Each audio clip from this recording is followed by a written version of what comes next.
Hello পাই excellence একাডেমির শিক্ষার্থীবৃন্দরা। So আজকে আমরা চলে আসলাম পার্ট 13-এ এবং সবচেয়ে মজার ব্যাপার হচ্ছে আজকে একটা ছোট বাচ্চাকে নিয়ে আসলাম। ঠিক আছে, ছোট বাচ্চাটা কে সেটা হচ্ছে দেখি আমরা। এই ছোট বাচ্চাটা হচ্ছে এই ম্যাথটা।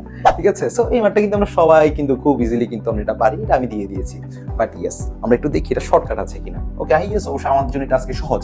সো খেয়াল করতে হবে এরকম টাইপসের যদি ম্যাথ দেওয়া থাকে শর্টকাট জানার জন্য আমার এই যে এখানে যে ওয়ানটা আছে, ঠিক আছে, এখানকার যে মানটা আছে এখানকার মান এবং এই জায়গার মানটা কিন্তু কি থাকা লাগবে, সেম থাকা লাগবে। ঠিক আছে, সত্য কিন্তু এটার মান এবং এটার মানটা সেম থাকা লাগবে। এবার আসি কিভাবে এটাকে করতে হয়।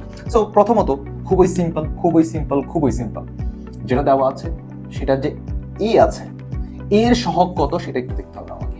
তো এখানকার এর সহগ কত, অনেকে হয়তোবা বলে ফেলবে খুব আবেগের সাথে, ঠিক আছে, যে √3, বাট নো, এর সহগ হচ্ছে কত, মাইনাস কত, √3। এখন অনেকে বলবে এটাই আনসার। নো স্যার, এটা আনসার না।